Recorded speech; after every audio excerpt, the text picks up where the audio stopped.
laena mulle kannelt vanemuine. Kaunis lugu mõlgub meeles. Muistese põlvepärandusest. Ihkan laulu ilmutada.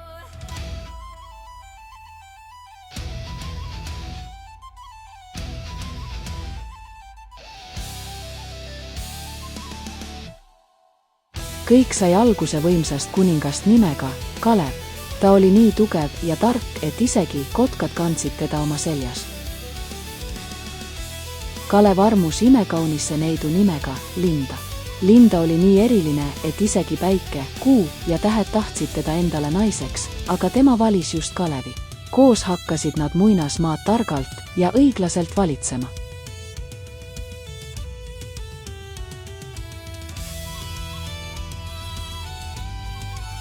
Kahjuks suri Kalev enne, kui nende viimane poeg sündis.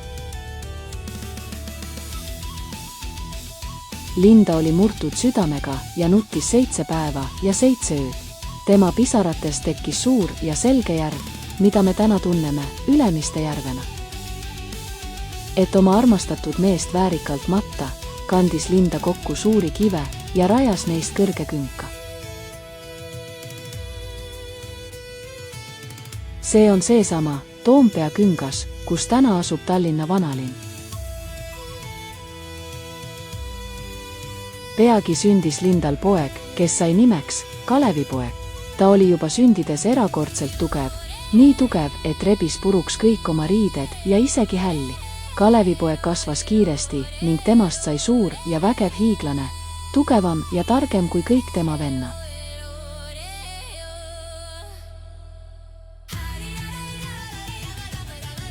Ühel kurval päeval, kui pojad olid jahil, röövis kuri Soome võlur Tuuslar nende ema Linda.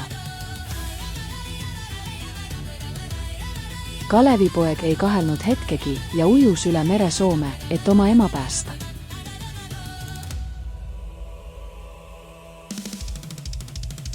Ta leidis Tuuslari ja andis talle karmi õppetunni.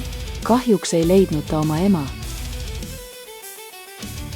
sest jumalad olid Linda päästmiseks muutnud ta suureks kiviks, mida me tunneme lindakivina.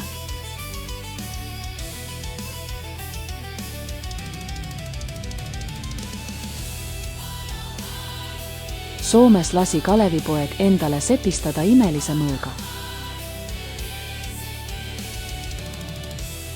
See oli nii võimas, et lõi pooleks isegi raudse alasi, mille peal seda sepistati.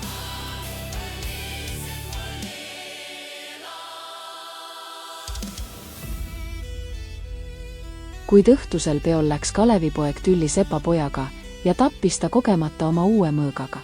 Sepp needis mõõga, öeldes, et see toob kunagi Kalevipojale endale hukatuse.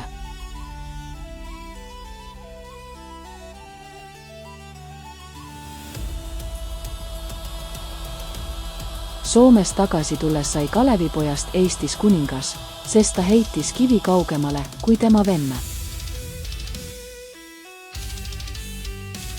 Ta oli hea ja õiglane valitseja.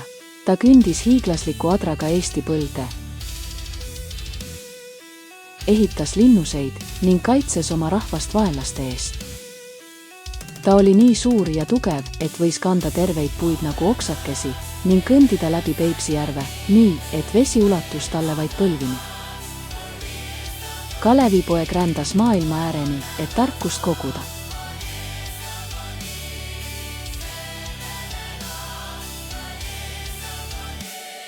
Ta ei kartnud kedagi ja võitles isegi vana paganaga põrgu värava juures, päästes sealt 3 neidu.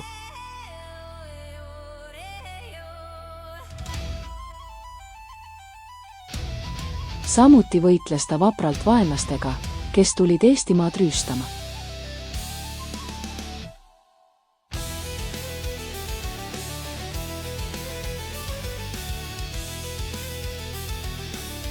Kuid ühel päeval, kui Kalevipoeg oli väsinud ja kurb oma langenud sõprade pärast, läks ta metsa. Jõge ületades ründas teda seesama neetud mõõk, mille ta oli kunagi jõkke kaotanud. Mõõk lõikas mehel jalad põlvedeni otsast ja vägev kangelane suri.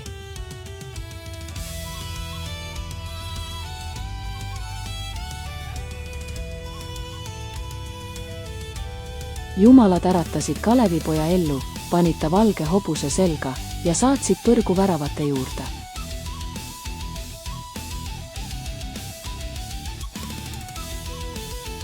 Seal peab ta igavesti valvama, hoides oma rusikaga kinni kaljut, et kurjus sealt välja ei pääseks.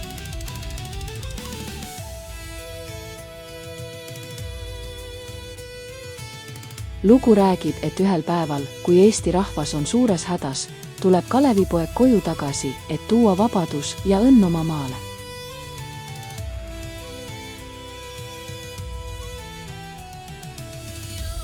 Ja nii elabki mälestus vapast Kalevipojast igavesti edasi, meie maastikus, meie lugudes ja meie südametes.